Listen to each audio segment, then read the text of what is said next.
जो ट्रांजैक्शन है वो सपोर्टेड की थी by cash receipt for money paid, तो उसके लिए हमारे पास क्या होना चाहिए, एक इनवॉइस होना चाहिए, कॉपी होनी चाहिए इनवॉइस की, या फिर हमारा डिलीवरी चालान भी होना चाहिए, या फिर कैश रिसिप्ट हमारे पास होनी चाहिए जिससे हम आसानी से उसको रिकॉर्ड कर सकें। ऑब्जेक्टिविटी कंसेप्ट में हमारी मेनली इंक्लूड की जाती है पर्सनल बायसनेस या फिर पर्सनल जजमेंट, यानी कि जितनी भी ट्रांजैक्शन हमने रिकॉर्ड करी हैं उस पर हमारी पर्सनली जजमेंट का कोई भी इफ़ेक्ट ना पड़े। फिर आता है हमारा अकाउंटिंग कन्वेंशंस। अकाउंटिंग कन्वेंशंस होते हैं जो कि कुछ एक अकाउंटेंट्स हैं वो डिसाइड कर लेते हैं आपस में ही और फिर उसको प्रिपेयर करते हैं, इनकी वो खुद से बनाए जाते हैं। इसमें ये जो कन्वेंशंस होते हैं वो कोई भी लॉ डिफाइन नहीं करता। अब है इसमें डिफरेंस कि अकाउंटिंग कंसेप्ट और अकाउंटिंग कन्वेंशन में मेन डिफरेंस क्या है। सबसे पहले वही लीगल पोजीशन कि अकाउंटिंग कंसेप्ट लीगल एक्सेप्टेंस होते हैं, मतलब वो लॉ के थ्रू बनाए जाते हैं, लेकिन कन्वेंशन है वो जर्नली एग्रीमेंट होते हैं जो फर्म टू फर्म डिफरेंट हो सकते हैं। रिकॉर्डिंग वर्सेस फाइनेंशियल स्टेटमेंट्स, जो हमारे अकाउंटिंग कंसेप्ट होते हैं वो बेसिक अजम्पशंस होते हैं जिसके बेस पर हमारी ट्रांजैक्शन को रिकॉर्ड किया जाता है और अकाउंट को मेंटेन किया जाता है। लेकिन जो हमारे अकाउंटिंग कन्वेंशंस होते हैं उससे सिर्फ और सिर्फ हमारे प्रॉफिट एंड लॉस अकाउंट और बैलेंस शीट ही बनाई जाती है। फिर आता है सिग्निफिकेंस। कंसेप्ट का सिग्निफिकेंस क्या है कि ट्रांजैक्शन को रिकॉर्ड करने में हेल्पफुल होता है, लेकिन कन्वेंशन इतने ज़्यादा हमारे इम्पोर्टेंट नहीं होते। अकाउंटिंग कंसेप्ट होता है कि इसमें हमारे कोई भी पर्सनल जजमेंट इंक्लूड नहीं होती, लेकिन अकाउंटिंग कन्वेंशन तो बनाए ही पर्सनल जजमेंट से जाते हैं। यूनिफॉर्म एडॉप्शन, अकाउंटिंग कंसेप्ट सबके लिए होता है, मतलब यूनिफॉर्म होता है, लेकिन जो हमारे अकाउंटिंग कन्वेंशन है वो फॉर्म टू फॉर्म अलग अलग हो सकते हैं, ज़रूरी नहीं कि ये हर एक फॉर्म के सेम मिले। फिर आते हैं हमारे कन्वेंशन, हमारे 3 टाइप के हैं, फुल डिस्क्लोजर, मटेरियलिटी और कंजर्वेटिज्म। फुल डिस्क्लोजर का मतलब होता है कि इसमें जो भी हमारी फाइनेंशियल पोजीशन होगी कंपनी की या फिर फर्म की वो सारी की सारी दिखाई जाएगी, यानी कि हर एक ट्रांजैक्शन को डिस्क्लोज किया जाएगा, शो किया जाएगा।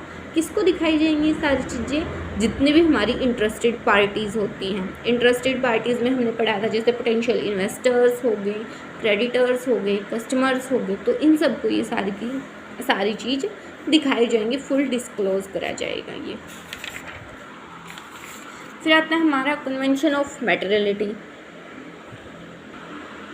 ये जो कन्वेंशन होता है वो हमारे फुल डिस्क्लोजर का बिल्कुल उल्टा होता है, मतलब कि इसमें सिर्फ और सिर्फ हम नेसेसरी थिंग्स को दिखाएंगे, जितनी भी हमारी मटेरियलिटी इंफॉर्मेशन है उसको हम शो नहीं करते, यानी कि जितनी भी हमारी ज़रूरी बातें हैं सिर्फ और सिर्फ उन्हें ही डिस्क्लोज़ किया जाता है। जो भी हमारी इनसिग्निफिकेंट इफेक्ट पड़ता है उसको डिस्क्लोज़ नहीं किया जाता।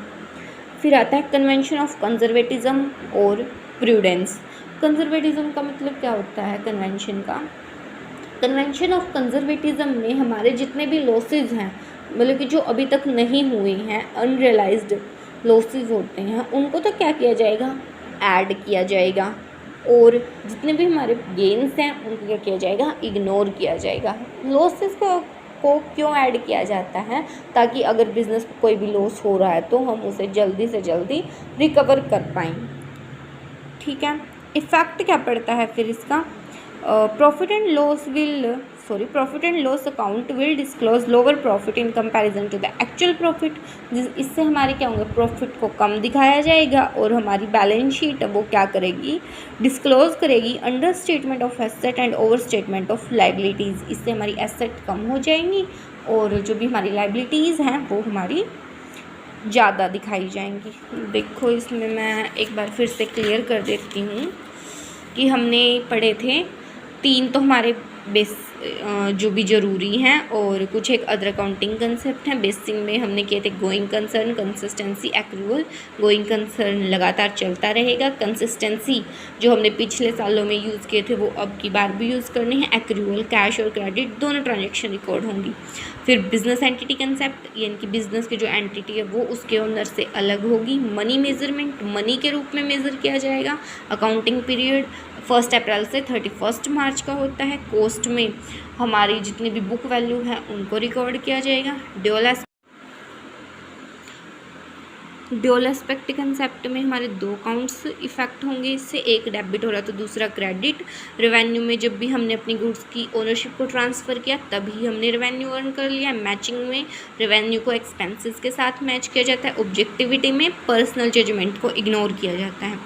तो स्टूडेंट्स, मुझे लगता है कि आपको ये वीडियो में मैंने जो भी अकाउंटिंग कन्वेंशंस, जो भी हमारे अकाउंटिंग कंसेप्ट्स थे वो पढ़ाए हैं वो क्लियर हुए होंगे। लेकिन अगर कोई भी डाउट है तो आप मुझे कमेंट कर सकते हैं और इस चैनल को सब्सक्राइब कर दें, ज़्यादा से ज़्यादा शेयर करें अपने फ्रेंड सर्कल में भी, ताकि सबको इसका बेनिफिट मिले।